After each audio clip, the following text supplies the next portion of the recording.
रूस यूक्रेन जंग के बीच तीसरा विश्व युद्ध शुरू होने की खतरनाक आशंकाओं को देखते हुए नाटो फोर्स भी एक्टिव हो गई है। अमेरिकी नेतृत्व वाले सैन्य संगठन नाटो ने अपने सहयोगियों की सुरक्षा के लिए यूरोप में हवाई गश्त बढ़ा दी है। एस्टोनिया, लातविया, लिथुआनिया, पोलैंड और रोमानिया के आसमान में नाटो के फाइटर जेट्स लगातार उड़ान भर रहे हैं। ये वीडियो खुद नाटो ने जारी किया है।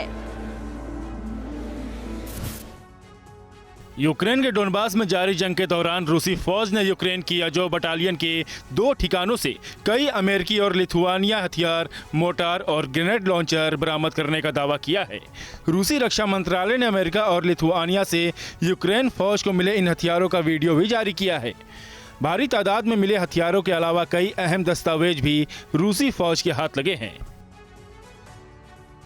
जापान सागर में अमेरिकी नेवी के 7वें बेड़े और जापान की नेवी के संयुक्त सैन्य अभ्यास के बीच रूस ने भी जापान सागर में मिसाइल का परीक्षण किया है।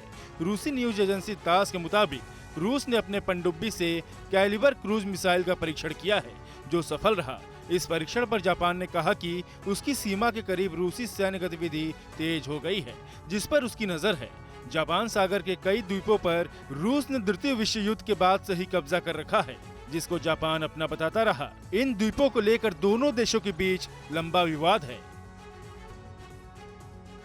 चीन ताइवान तनाव के बीच उत्तर कोरिया के तानाशाह किम जोंग आज भव्य परेड के जरिए शक्ति प्रदर्शन करेंगे। इस परेड से पहले कल किम जोंग गर्मियों में पहनी जाने वाली जनरल सेक्रेटरी स्टाइल की खास पोशाक में नजर आए। उत्तर कोरिया के दिवंगत नेता किम इल सुंग के 110वें जन्मदिन पर होने वाले खास सैन्य परेड में 10,000 सैनिक शामिल होने वाले हैं। इस परेड में उत्तर कोरिया अपनी सबसे बड़ी बैलिस्टिक मिसाइल भी दिखाएगा। अमेरिका ने इस कार्यक्रम के मौके पर कोई न कोई मिसाइल टेस्ट की आशंका जाहिर की है।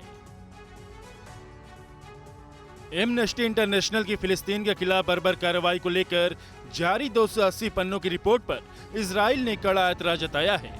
इजराइल ने फरवरी में जारी एमनेस्टी इंटरनेशनल की रिपोर्ट को दोहरे मापदंडों वाला झूठ का पुलिंदा बताया है। इस रिपोर्ट से जुड़े तथ्यों को लेकर फिलिस्तीन ने एक वीडियो जारी किया है, जिसमें हवारा गांव के पास सामरिया ब्रिगेड रेंज के शेड में इजराइल की आगजनी दिखाई गई है।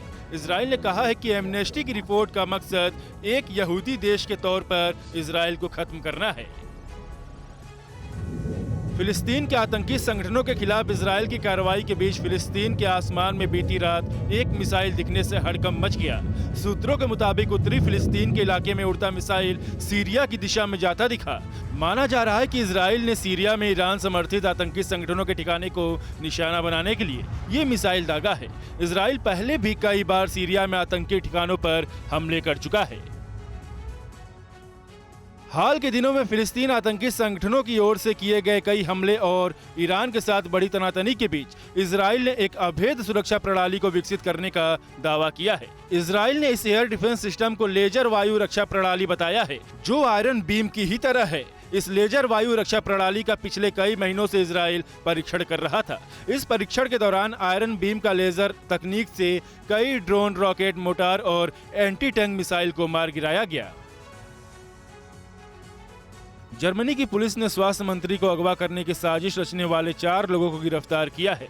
दावा किया जा रहा है कि गिरफ्तार किए गए लोग रूस के समर्थक हैं और वो जर्मनी के स्वास्थ्य मंत्री कार्ल लुटेरबार्ग को अगवा करने के लिए हिंसक घटनाओं को अंजाम देने की साजिश रच रहे थे।